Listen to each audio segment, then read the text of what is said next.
6వ తారీఖు ఉదయాన్నే నేను 9 గంటలకు నేను భయపడి పానాలు గుప్పిట్లు కొని బిక్కు బిక్కుమంటే నేను పరారయ్యొచ్చాను. 6వ తారీఖు 3 గంటలకు వాళ్ళ ఇళ్ళకి పోయి నేను ఆ మీద అత్యాచారం చేసి డబ్బులు బంగారం తీసుకొని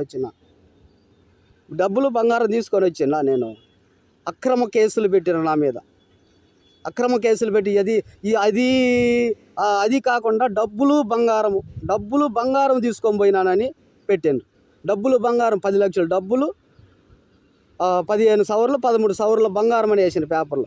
ఎవరికి ఇస్తారో 15 సవర్ల బంగారం, 10 లక్షల డబ్బులు ఎవరికి ఇస్తారు? ఎవరు చేస్తారు?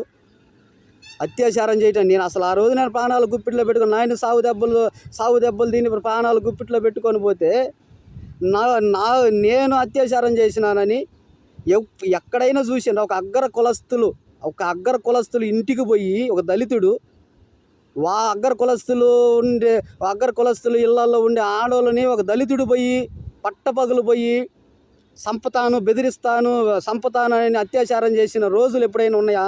విన్నరా? దేవుడి దయ వల్ల అలాంటి రోజులే వస్తే ఈరోజు మాకు ఈ పరిస్థితులు ఉండేవి కాదు. ఆ డబ్బులు ఆ బంగారము ఎవరికి ఇచ్చిండ్రు? ఆ బొజ్జ బెమ్మయ్యకి ఆ గురమ్మ నామకి సంబంధం ఉన్నదని ఊరందరికీ తెలుసు.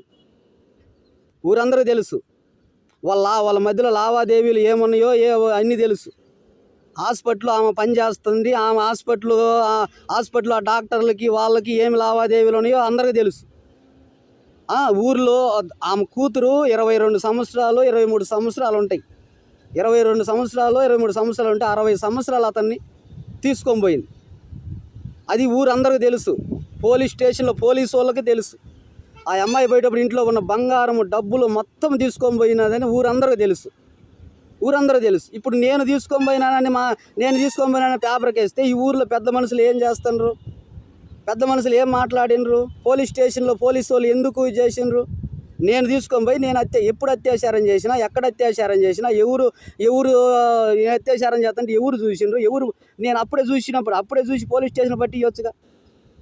అప్పుడే